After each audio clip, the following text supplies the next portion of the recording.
فرزند زہرا یہ حالات برے ہیں۔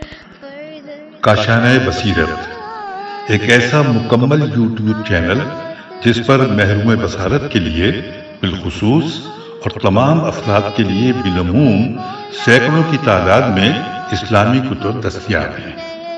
لہذا گزارش ہے کہ آپ اپنی ذمہ داری نبھاتے ہوئے کاشانۂ بصیرت کو سبسکرائب کرنے کے ساتھ ساتھ بیل آئیکن کو پریس کیجئے تاکہ آپ علم کے حصول کے ساتھ ساتھ مذہب اہل بیت کی اشاعت میں بھی اہم کردار ادا کرتے رہیں۔ کاشانۂ بصیرت، فرزند زہرا یہ حالات برے ہیں۔ السلام علیکم ورحمۃ اللہ وبرکاتہ۔ سامعین، آپ سماعت فرما رہے ہیں رہبر معظم کی کتاب 250 سالہ انسان، ائمہ معصومین علیہم السلام کی 250 سالہ سیاسی زندگی پر ایک نظر۔ کتاب کا ترجمہ کیا ہے سید کوثر عباس موسوی صاحب نے۔ آج ہم آپ کے سامنے اس کی نویں ریکارڈنگ پیش کر رہے ہیں۔ صفحہ نمبر 118، باب نمبر 4 ہے بی بی فاطمۃ الزہرا سلام اللہ علیہا۔ بی بی فاطمۃ الزہرا سلام اللہ علیہا کا فیض انسانوں سے بھری اس دنیا کے کسی چھوٹے سے گروہ تک محدود نہیں۔ اگر حقیقت بین اور منطقی نگاہوں سے دیکھا جائے تو پوری انسانیت بی بی فاطمۃ الزہرا سلام اللہ علیہا کی احسان مند نظر آتی ہے، اور یہ کوئی مبالغہ نہیں بلکہ حقیقت ہے۔ جیسے کہ پوری انسانیت اسلام، قرآن، انبیاء الہی اور رسول اکرم صلی اللہ علیہ وآلہ وسلم کی تعلیمات کی بیان کی مرہون منت ہے۔ تاریخ میں ہمیشہ ایسا ہو رہا ہے، آج بھی ایسے ہی صورتحال ہے، اور ہر گزرتے دن کے ساتھ اسلام اور بی بی فاطمۃ الزہرا سلام اللہ علیہا کی معنویت کا نور مزید واضح ہوتا جائے گا، اور بشریت اسے بہتر انداز میں محسوس کرے گا۔ ہماری ذمہ داری یہ ہے کہ خود کو پیغمبر اعظم صلی اللہ علیہ وآلہ وسلم کے خاندان سے منسوب ہونے کے لائق بنائیں۔ البتہ خاندان رسالت، ان کے اعزاء اور ان کی ولایت سے سرشار لوگوں سے منسوب ہونا بہت مشکل کام ہے۔ جیسا کہ ہم زیارات میں پڑھتے ہیں کہ ہم آپ کی محبت اور دوستی سے سرشار ہیں۔ یہ جملہ ہمارے کندھوں پر عائد ذمہ داریوں میں مزید اضافہ کر دیتا ہے۔ یہ خیر کثیر جس کی خوشخبری خداوند عالم نے سورہ کوثر میں رسول اکرم صلی اللہ علیہ وآلہ وسلم کو دی، چنانچہ ارشاد اقدس الہی ہے، اِنَّا أَعْطَيْنَاكَ الْكَوْثَرَ، ہم نے تمہیں خیر کثیر عطا کیا ہے۔ اس کی تفسیر بی بی فاطمۃ الزہرا سلام اللہ علیہا ہیں۔ دراصل وہ ان تمام نیکیوں بھلائیوں کا سرچشمہ ہے جو دین محمدی صلی اللہ علیہ وآلہ وسلم کے آبشاروں سے تمام انسانیت اور تمام خلق خدا کو نصیب ہوتی ہے۔ بہت سے لوگوں نے ان کمالات کو چھپانے اور ان سے انکار کرنے کی کوشش کی، لیکن کامیاب نہ ہوئے۔ سورہ صف کی آیت نمبر 8 میں ارشاد باری تعالیٰ ہے، اور اللہ اپنے نور کو مکمل کر کے رہے گا، اگرچہ یہ کافروں کو کتنا ہی ناگوار لگے۔ ہمیں خود کو اس منبع نور سے قریب کرنا چاہیے، اور نور کے مرکز سے قربت کا لازمی نتیجہ نورانی ہونا ہے۔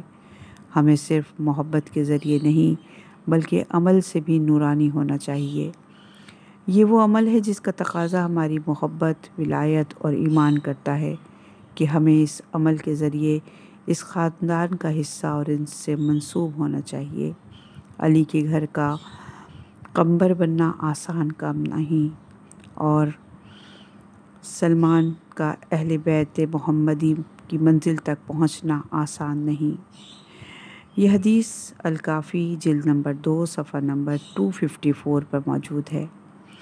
ہم اہل بیت علیہم السلام کے پیروکار اور ان سے محبت کرنے والے ان سے یہ توقع کرتے ہیں کہ ہمیں اپنوں میں اور ان کی چوکھٹ پر بیٹھنے والوں میں شمار کریں، آمین۔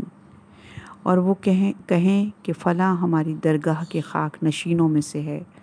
ہمارا دل چاہتا ہے کہ ہم اہل بیت علیہم السلام ہمارے بارے میں ایسا سوچیں، لیکن یہ کوئی آسان بات نہیں۔ یہ صرف دعوے کے بلبوتے سے ملنے والی چیز نہیں، اس کے لیے عمل، قربانی، ایثار اور ان کا اتباع ضروری ہے۔ سامعین کرام، ذرا ملاحظہ کیجئے کہ بی بی فاطمہ الزہرا سلام اللہ علیہا نے اپنی مختصر زندگی میں بے پناہ فضائل حاصل کیے۔ آپ کتنی کم سنی میں اتنی فضیلتوں تک پہنچ گئیں۔ بہت چھوٹی عمر میں 18 برس، 20 برس، 25 برس، یہ روایتیں مختلف ہیں۔ یہ ساری فضیلتیں یوں ہی حاصل نہیں ہوئیں، بلکہ خداوند عالم نے بی بی فاطمہ الزہرا سلام اللہ علیہا کا امتحان لیا۔ حدیث ہے روضۃ المتقین فی شرح من لا یحذر الفقی میں کی جلد نمبر 5 صفحہ نمبر 343 میں یہ حدیث ہے کہ خداوند عالم نے کہ جس نے تجھے خلق کیا ہے، اس نے خلق کرنے سے پہلے تجھے آزمایا اور اس آزمائش میں تجھے کامیاب پایا۔ خداوند عالم نے بی بی فاطمہ الزہرا سلام اللہ علیہا کا امتحان لیا۔ خداوند عالم کا نظام حساب کتاب کے ساتھ ہوتا ہے، اور جو کچھ عطا کرتا ہے حساب سے عطا کرتا ہے۔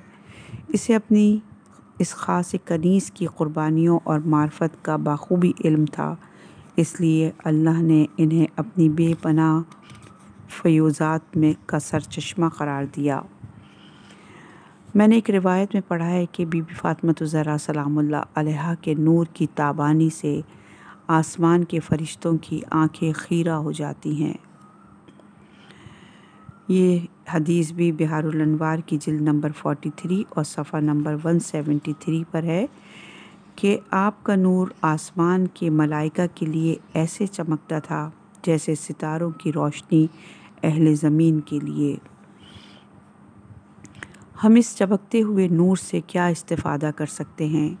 ہم اس درخشاں ستارے کے ذریعے اللہ تعالیٰ اور اس کی بندگی کی راہوں کو تلاش کر سکتے ہیں جو صراط مستقیم ہے۔ جس راستے کو فاطمہ الزہرا سلام اللہ علیہا طے کر کے اس اعلیٰ مقام پر پہنچ چکی ہیں، ہم بھی اس راستے کو ڈھونڈ سکتے ہیں۔ اگر اللہ تعالیٰ نے آپ کے خمیر کو پاک و پاکیزہ قرار دیا ہے تو اس کی دلیل بھی یہی ہے کہ اللہ تعالیٰ اس بات سے بخوبی واقف تھا کہ یہ عظیم ہستی عالم ناسوت یعنی عالم مادہ میں بھی امتحان کو کامیابی کے ساتھ طے کرنے والی ہے۔ ایک حدیث ہے التعجب صفحہ نمبر 94 پر کہ اصل بات یہ ہے کہ اگر اللہ تعالیٰ کسی خمیر پر اپنی خصوصی لطف و کرم کرتا ہے، کیونکہ اس خمیر کے بارے میں جانتا ہے کہ یہ امتحان سے کیسے عہدہ برا ہونے والا ہے، ورنہ بہت سارے ایسے لوگ بھی موجود ہیں جن کا خمیر اچھا تھا، لیکن کیا وہ سب کے سب امتحان الہی میں کامیاب ہو گئے؟ بی بی فاطمہ الزہرا سلام اللہ علیہا کی زندگی کا یہ وہ حصہ ہے کہ ہم اپنی نجات اور بخشش کے لیے جس کے محتاج ہیں۔ شیعہ اسناد سے یہ حدیث وارد ہوئی ہے کہ پیغمبر اسلام صلی اللہ علیہ وآلہ وسلم نے فرمایا، اے میری بیٹی فاطمہ، اللہ کے حکم پر عمل کرو، اللہ تعالیٰ کے ہاں میں تمہیں کسی چیز سے بے نیاز نہیں کر سکتا۔ اور یہ حدیث التعجب صفحہ نمبر 94 پہ موجود ہے۔ یعنی اپنی آخرت کا بندوبست خود ہی کر لو۔ اور بی بی فاطمہ الزہرا سلام اللہ علیہا بچپن سے لے کر اپنی مختصر عمر کے آخر تک اپنی عاقبت کی فکر میں رہتی تھیں۔ ذرا ملاحظہ کیجئے کہ بی بی فاطمہ الزہرا سلام اللہ علیہا نے بچپن سے لے کر شہادت تک اپنی مختصر زندگی کس طرح بسر کی ہے۔ اپنی شادی سے قبل کہ جب کہ آپ ایک چھوٹی سی لڑکی تھیں، تو نور و رحمت کے پیغمبر، دنیائے نور کو متعارف کرانے والی عظیم شخصیت اور عظیم عالمی انقلاب کے رہبر و منتظم کے ساتھ کہ جن کا انقلاب تا قیامت باقی رہے گا، جس دن سے آپ صلی اللہ علیہ وآلہ وسلم نے پرچم توحید کو بلند کیا، بی بی زہرا سلام اللہ علیہا نے ایسا برتاؤ کیا کہ آپ کی کنیت ام ابیہا یعنی اپنے بابا کی ماں پڑ گئی۔ یہ ان کی خدمت، کام، محنت و مشقت اور لازوال جد و جہد کی دلیل ہے، روشن دلیل ہے، ورنہ بغیر کسی وجہ کے تو آپ کو ام ابیہا نہیں کہا گیا، خواہ وہ مکہ کے شب و روز ہوں یا شعب ابی طالب کے اقتصادی اور معاشی بائیکاٹ کے سخت ترین ایام، یا وہ تکلیف اور وہ وقت جب آپ کی والدہ بی بی خدیجہ الکبریٰ حضور اکرم صلی اللہ علیہ وآلہ وسلم کو تنہا چھوڑ گئیں اور پیغمبر اکرم صلی اللہ علیہ وآلہ وسلم کے قلب مبارک کو مختصر عرصے میں 2 صدمے اٹھانے پڑے، یعنی بی بی خدیجہ الکبریٰ سلام اللہ علیہا اور حضرت ابو طالب کی پے در پے وفات۔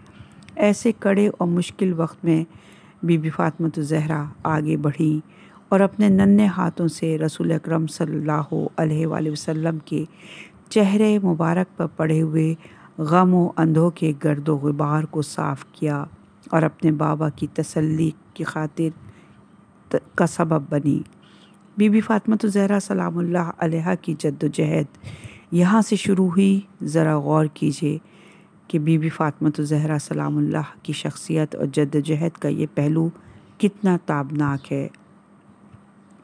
بی بی فاطمہ الزہرا سلام اللہ علیہا 6 سال یا 7 سال کی تھیں، کیونکہ آپ کی تاریخ ولادت میں اختلاف ہے کہ شعب ابی طالب کا مرحلہ درپیش ہوا۔ صدر اسلام کی تاریخ میں شعب ابی طالب بے حد سخت اور دشوار دور تھا، یعنی پیغمبر اسلام صلی اللہ علیہ وآلہ وسلم کی تبلیغ دین شروع ہو چکی تھی۔ آپ نے اپنی نبوت کا اعلان کر دیا تھا اور رفتہ رفتہ اہل مکہ بالخصوص نوجوان اور غلام آپ کے گرویدہ ہوتے جا رہے تھے، اور اکابرین طاغوت جیسے ابو لہب، ابو جہل وغیرہ کو محسوس ہونے لگا تھا کہ ان کے پاس اب اس کے سوا کوئی چارہ نہیں کہ پیغمبر اسلام صلی اللہ علیہ وآلہ وسلم اور آپ کے ارد گرد جمع افراد کو مکے سے باہر نکال دیں، اور انہوں نے بعد میں ایسا ہی کیا۔ ان میں سے بہت سے لوگوں کو، جن میں درجنوں خاندان شامل تھے، خود پیغمبر اسلام صلی اللہ علیہ وآلہ وسلم اور آپ کے قریبی رشتہ دار، یہاں تک کہ حضرت ابو طالب جن کا شمار قریش کے بزرگوں میں ہوتا تھا، ان سمیت بہت سے بچے اور بوڑھے شامل تھے، مکہ سے باہر نکال دیا۔ اب یہ لوگ جاتے تو کہاں جاتے؟ اتفاقاً حضرت ابو طالب کے پاس مکہ کے قریب ایک چھوٹا سا پہاڑی درہ تھا جس کا نام شعب ابی طالب تھا۔ شعب پہاڑی درے کو کہا جاتا ہے۔ کہا گیا کہ وہیں چلے جاتے ہیں۔ ذرا سوچئے کہ مکہ میں دن کو دھوپ کی شکل میں آگ برستی تھی، لیکن رات کو کڑاکے کی سردی پڑتی تھی، یعنی موسم ناقابل برداشت تھا۔ ان لوگوں نے اس ویرانے میں 3 سال کاٹ دیے، کتنی سختیاں برداشت کی اور بھوک کی شدت جھیلی ہیں، یہ تو خدا ہی جانتا ہے۔ پیغمبر اسلام صلی اللہ علیہ وآلہ وسلم کی زندگی کا انتہائی سخت دور یہی تھا۔ اس عرصے میں پیغمبر اسلام صلی اللہ علیہ وآلہ وسلم کی ذمہ داری صرف لوگوں کی ہدایت و رہنمائی نہیں تھی، بلکہ آپ کو سختیاں جھیلنے والے ان لوگوں کے سامنے بھی اپنے مشن کا دفاع کرنا تھا۔ آپ جانتے ہیں جب حالات صحیح ہوتے ہیں تو وہ لوگ جو کسی رہبر اور رہنما کا ساتھ دیتے ہیں وہ سب حالات سے خوش ہوتے ہیں اور کہتے ہیں کہ اللہ تعالیٰ ان کو خوش رکھے۔ انہوں نے ہماری حالت بدل کر رکھ دی، لیکن جب کوئی مشکل وقت آ جاتا ہے تو سب تعجب کا شکار ہو جاتے ہیں اور کہتے ہیں اس نے ہمیں پھنسا دیا۔ ہم تو ان مسائل میں الجھنا ہی نہیں چاہتے تھے، لیکن جن لوگوں کا ایمان مضبوط ہوتا ہے وہ ان مشکلات کا ڈٹ کر مقابلہ کرتے ہیں۔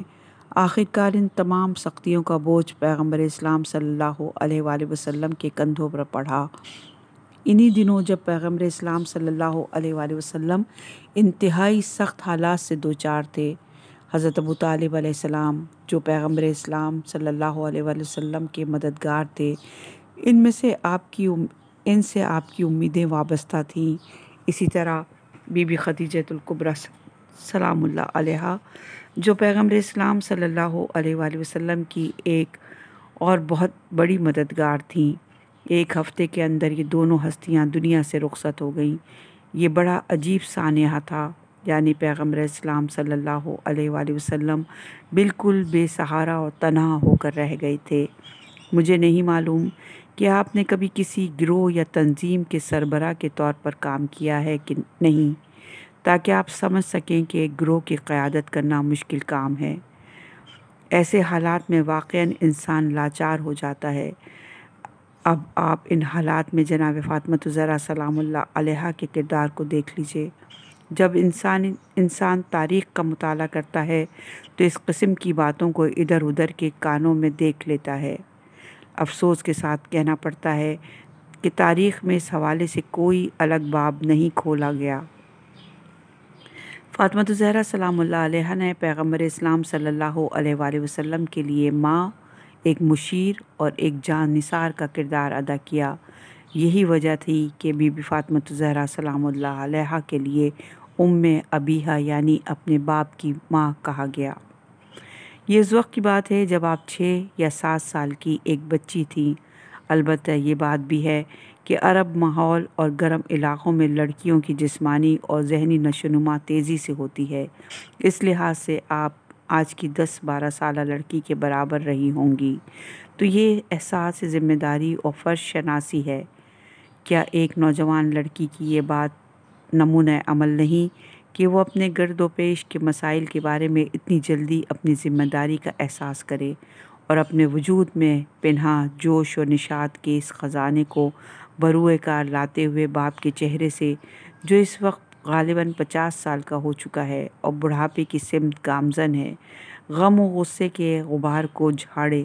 لیکن کیا ایک نوجوان لڑکی کا بہترین نمونہ عمل نہیں ہے؟ یہ بہت ہی اہم بات ہے۔ اس زمانے میں اور ایسے ماحول میں پیغمبر اسلام صلی اللہ علیہ وآلہ وسلم نے ایک ایسے بیٹی کی تربیت کی کہ یہ بیٹی لیاقت و شائستگی کی اس منزل پر پہنچ گئی کہ خدا کا رسول اس کے ہاتھوں کے بوسے لیتا ہے۔ بی بی فاطمہ الزہرا سلام اللہ کے ہاتھوں پر پیغمبر اکرم صلی اللہ علیہ وآلہ وسلم کے بوسے کو جذباتی معاملے پر ہرگز محمول نہ کیا جائے۔ یہ سوچنا کہ چونکہ وہ آپ کی بیٹی تھیں اور آپ کو ان سے بڑی محبت اور انسیت تھی، لہٰذا صرف اس وجہ سے آپ ان کے ہاتھوں کو بوسہ دیتے تھے، بالکل غلط اور سطحی فکر ہے۔ اس بے مثال اور گراں قدر شخصیت کے مالک اور زیور عدل و حکمت سے آراستہ اسلام کے پیغمبر صلی اللہ علیہ وآلہ وسلم کے لیے، جن کے افعال و اقوال کا دار و مدار وحی الہی اور الہام پر ہے، بھلا کیسے ممکن ہے کہ وہ جھکے اور اپنی بیٹی کے ہاتھ چومے؟ یہ نہیں ہو سکتا۔ یہاں معاملہ کچھ اور ہے، یہ ماجرا ہی کچھ اور ہے۔ یہ اس بات کی علامت تھی کہ بیٹی اور یہ جوان خاتون، جس کی دنیا سے رخصت کے وقت عمر 18 سے 25 سال کے درمیان رہی، در حقیقت انسانیت کی ملکوتی بلندیوں پر فائز تھی اور ایک غیر معمولی ہستی کی مالک تھی۔ عورت کے بارے میں اسلام کا یہی نظریہ ہے، لیکن اس عظیم شخصیت کا روحانی اور معنوی مقام اس کی جہادی، انقلابی اور اجتماعی مقام سے کہیں بلند ہے۔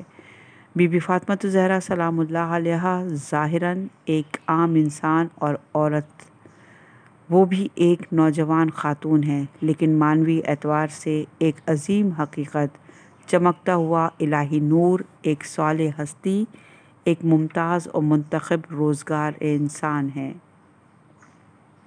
یہ وہ عظیم شخصیت ہے کہ جس کے بارے میں پیغمبر اکرم صلی اللہ علیہ وآلہ وسلم نے امیر المومنین سے فرمایا تھا، اے علی، تم اس امت کے امام اور میرے بعد ان کے خلیفہ ہو، اور آپ علیہ السلام مومنین کی بہشت کی طرف رہنمائی کرنے والے ہیں۔ گویا میں دیکھ رہا ہوں کہ میری بیٹی فاطمہ قیامت کے دن ایک نورانی اونٹ پر سوار ہیں اور آپ کے دائیں بائیں اور آگے پیچھے 70,000 فرشتے کھڑے ہیں، اور وہ میری امت کے مومن عورتوں کی بہشت کی طرف رہنمائی کر رہی ہیں۔ یہ حدیث بحار الانوار جلد نمبر 43 صفحہ نمبر 24 میں موجود ہے۔ یعنی قیامت کے دن امیر المومنین امام علی علیہ السلام مومن مردوں اور بی بی فاطمۃ الزہرا سلام اللہ علیہا مومن عورتوں کی جنت کی طرف رہنمائی فرمائیں گے۔ آپ کی شخصیت امیر المومنین علیہ السلام کے برابر ہے۔ یہ وہ عظیم شخصیت ہے کہ جب محراب عبادت میں کھڑی ہو جاتی ہیں تو اللہ تعالیٰ کے ہزاروں مقرب فرشتے آپ سے مخاطب ہوتے اور آپ کو سلام کرتے ہیں اور آپ کو مبارکباد پیش کرتے ہیں، وہی الفاظ دہراتے ہیں جو ان سے پہلے بی بی مریم سلام اللہ علیہا کے بارے میں کہا کرتے تھے، یعنی اے فاطمہ، اللہ تعالیٰ نے تجھے منتخب فرمایا ہے اور ہر قسم کی نجاستوں سے پاک کیا ہے اور تجھے عالمین کی عورتوں پر فضیلت عطا کی ہے۔ یہ حدیث بحار الانوار کی جلد نمبر 43 اور صفحہ نمبر 24 پہ موجود ہے۔ یہ ہے بی بی فاطمۃ الزہرا سلام اللہ علیہا کا روحانی اور معنوی مقام و مرتبہ۔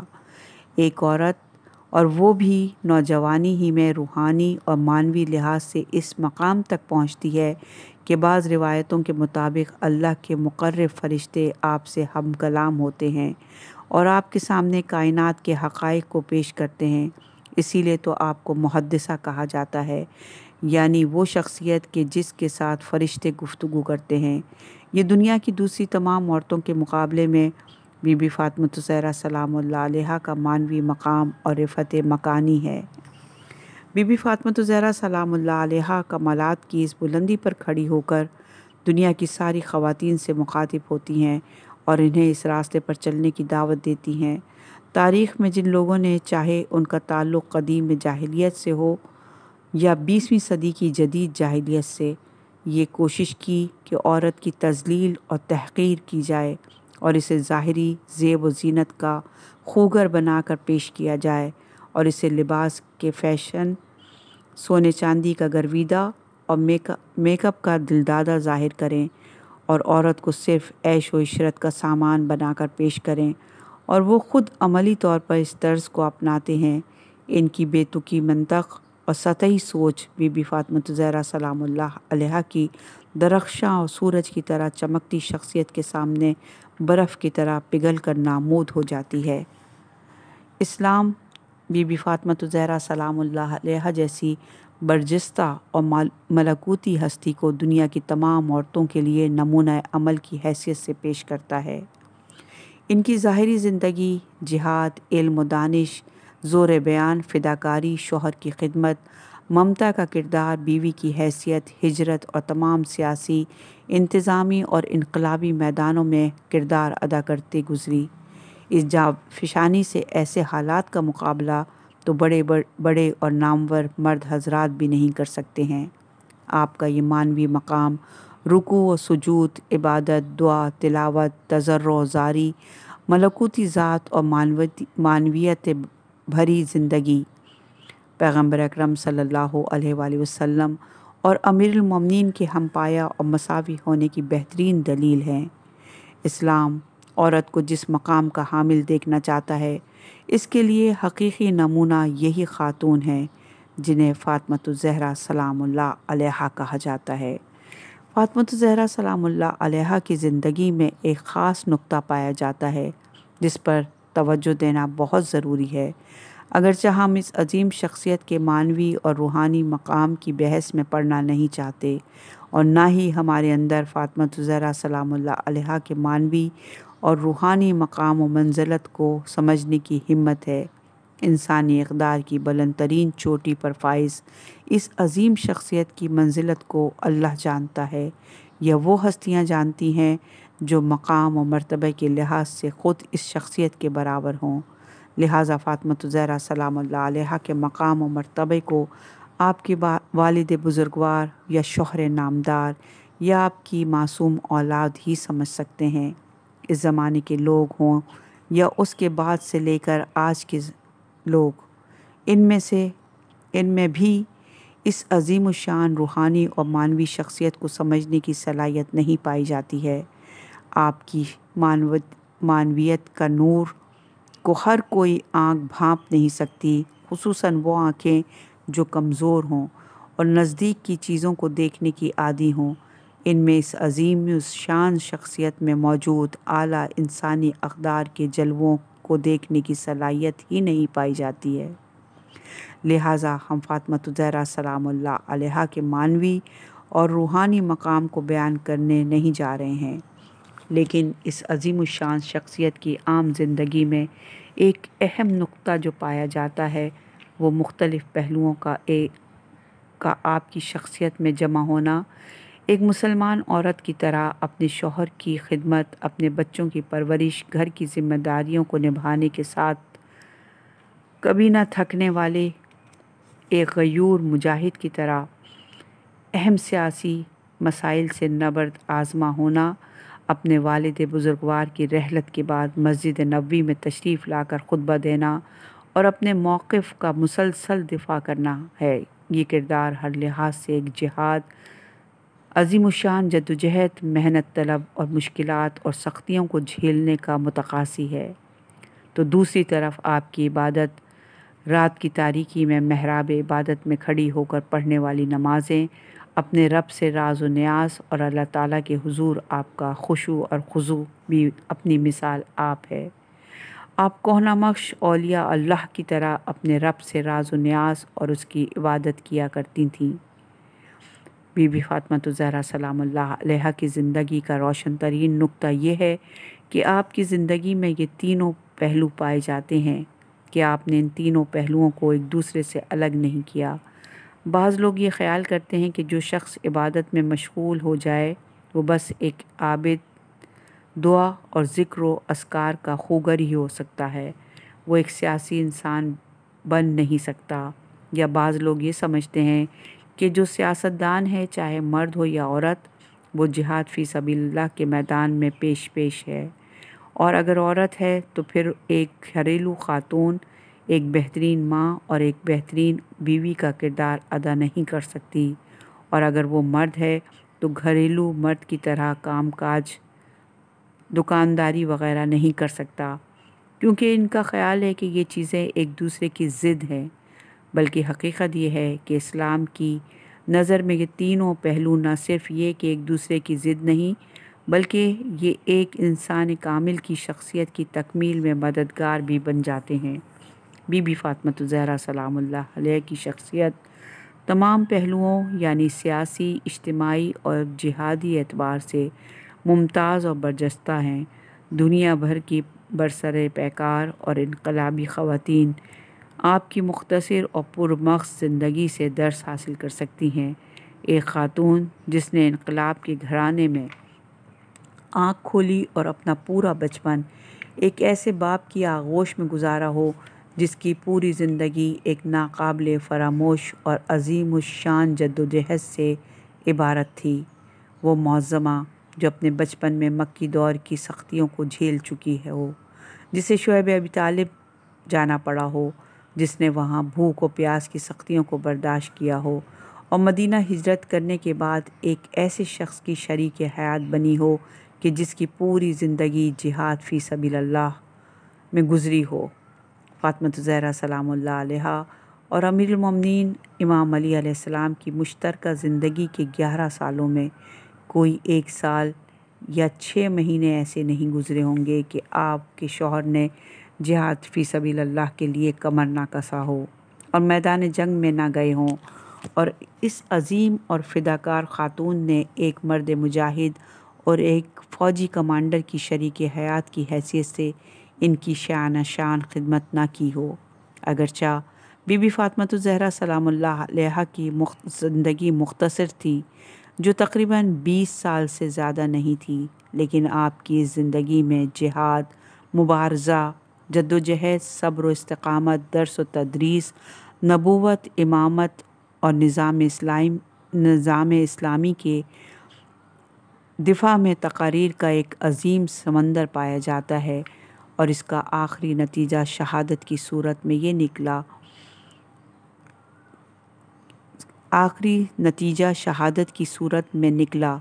یہ ہے جناب فاطمۃ الزہرا سلام اللہ علیہا کی مجاہدانہ زندگی، جو عظیم الشان اور غیر معمولی حد تک بے نظیر و بے مثال ہے، اور یقیناً ہر انسان، چاہے آج کا انسان ہو یا آئندہ کے ذہن میں ایک روشن اور استثنائی مثال بن کر چمکتی رہے گی۔ بی بی فاطمۃ الزہرا سلام اللہ علیہا علم کے میدان میں بھی ایک عظیم عالمہ تھیں، اور رسول اکرم صلی اللہ علیہ وآلہ وسلم کی رحلت کے بعد آپ نے مسجد نبوی میں جو تاریخی خطبہ دیا، مرحوم علامہ مجلسی کے بقول تمام ادبا، فصحا اور علماء کو چاہیے کہ وہ مل بیٹھ کر آپ کے اس خطبے کے ایک ایک لفظ کی تفسیر بیان کریں، کیونکہ آپ کا یہ خطبہ اتنا پرمغز، فصیح و بلیغ ہے، جو ادبی لحاظ سے نہج البلاغہ کے فصیح و بلیغ ترین خطبوں کی طرح ہے۔ رحلت رسول اکرم صلی اللہ علیہ وآلہ وسلم کے بعد فاطمۃ الزہرا سلام اللہ علیہا مسجد نبوی میں گئیں اور لوگوں کے سامنے کھڑی ہو کر فی البدیہہ خطبہ ارشاد فرمایا۔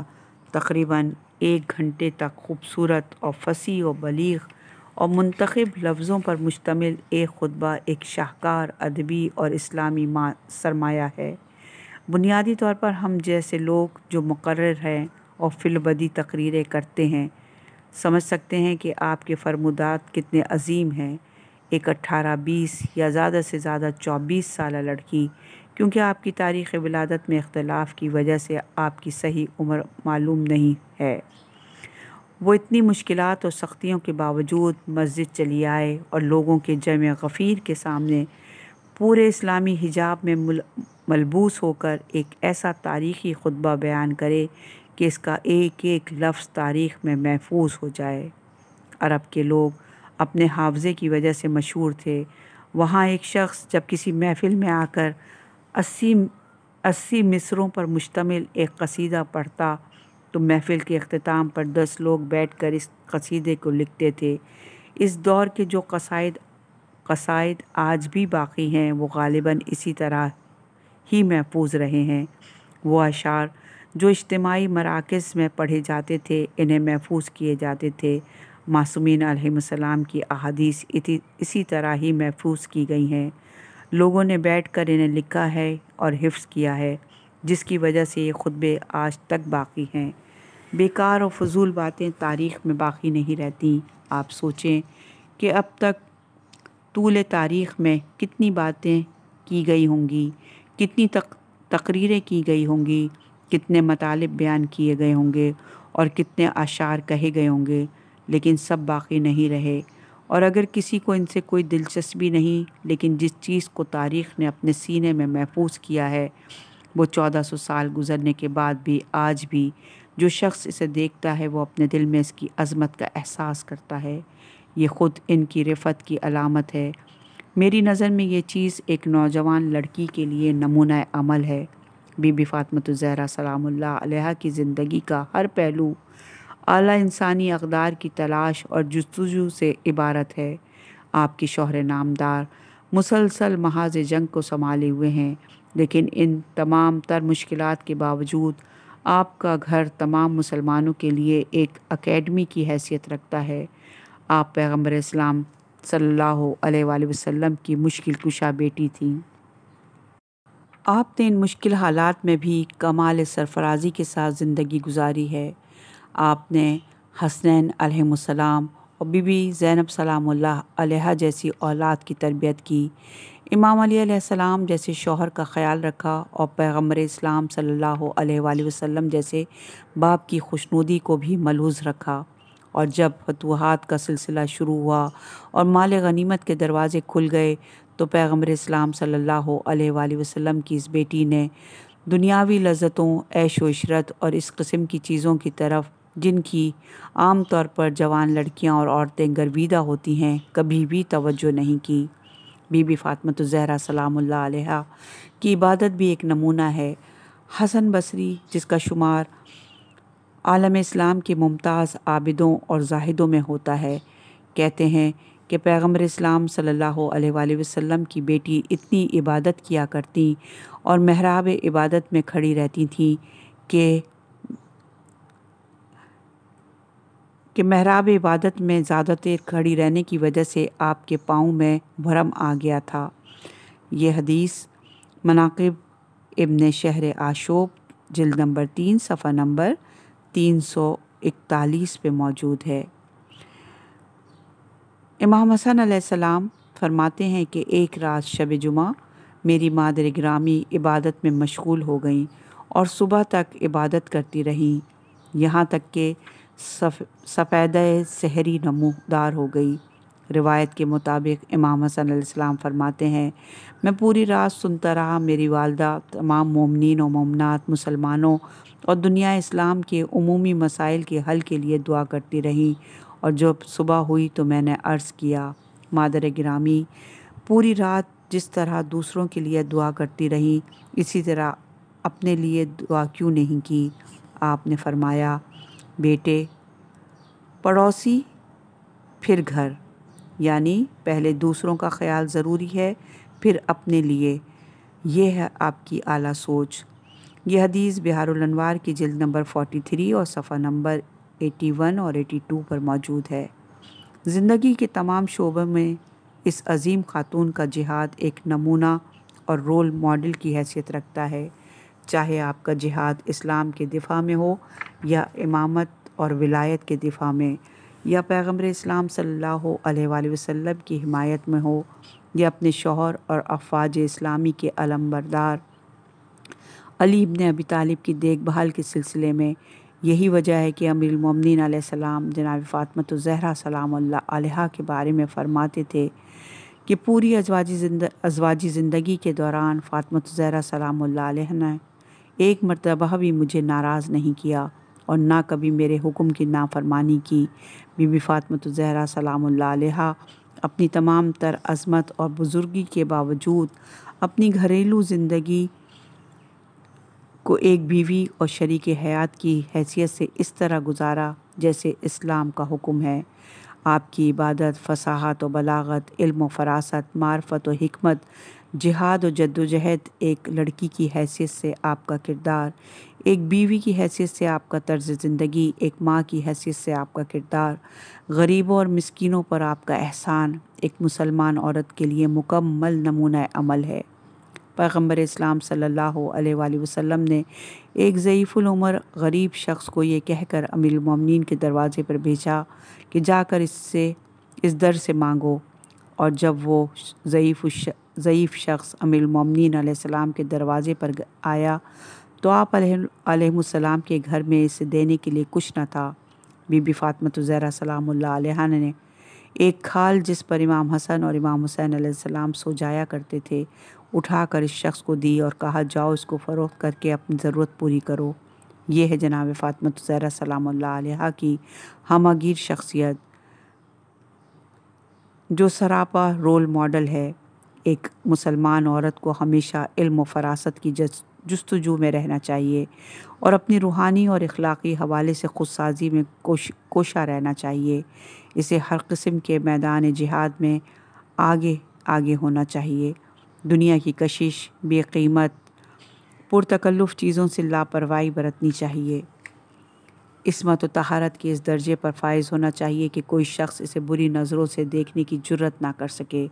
گھر کی چار دیواری میں اپنے شوہر اور بچوں کے اطمینان قلب کا باعث بنے، اپنے گھر اور گھر والوں کے لیے باعث سکون ہو، اور اپنے پیار اور محبت بھرے دامن اور اپنی باتوں کے ذریعے ایسے بچوں کی تربیت کرے جو روحانی اور نفسیاتی لحاظ سے صحیح و سالم انسان ہونے کے ساتھ ساتھ معنوی اور جسمانی لحاظ سے بھی پاک و صاف ہوں، اور وہ معاشرے کے لیے فائدہ مند خواتین اور مردوں کو مہیا کریں۔ سارے معماروں میں سب سے اعلیٰ اور بہترین معمار ماں ہے۔ ممکن ہے دنیا کے بڑے سے بڑے سائنسدان مل کر کوئی ایسا پیچیدہ قسم کا کوئی الیکٹرانک آلہ ایجاد کریں، بر اعظموں کو نشانہ بنانے والے میزائل بنائیں، یا فضاؤں کو تخسیر کرنے والے آلات ایجاد کریں، لیکن ان میں سے کسی کو بھی وہ اہمیت حاصل نہیں جو ایک اعلیٰ صفات کے حامل انسان بنانے والے کی ہے، اور یہ کام صرف اور صرف ایک ماں ہی انجام دے سکتی ہے۔ اس لیے خاتون جنت ایک مسلمان عورت کے لیے کامل نمونہ ہیں۔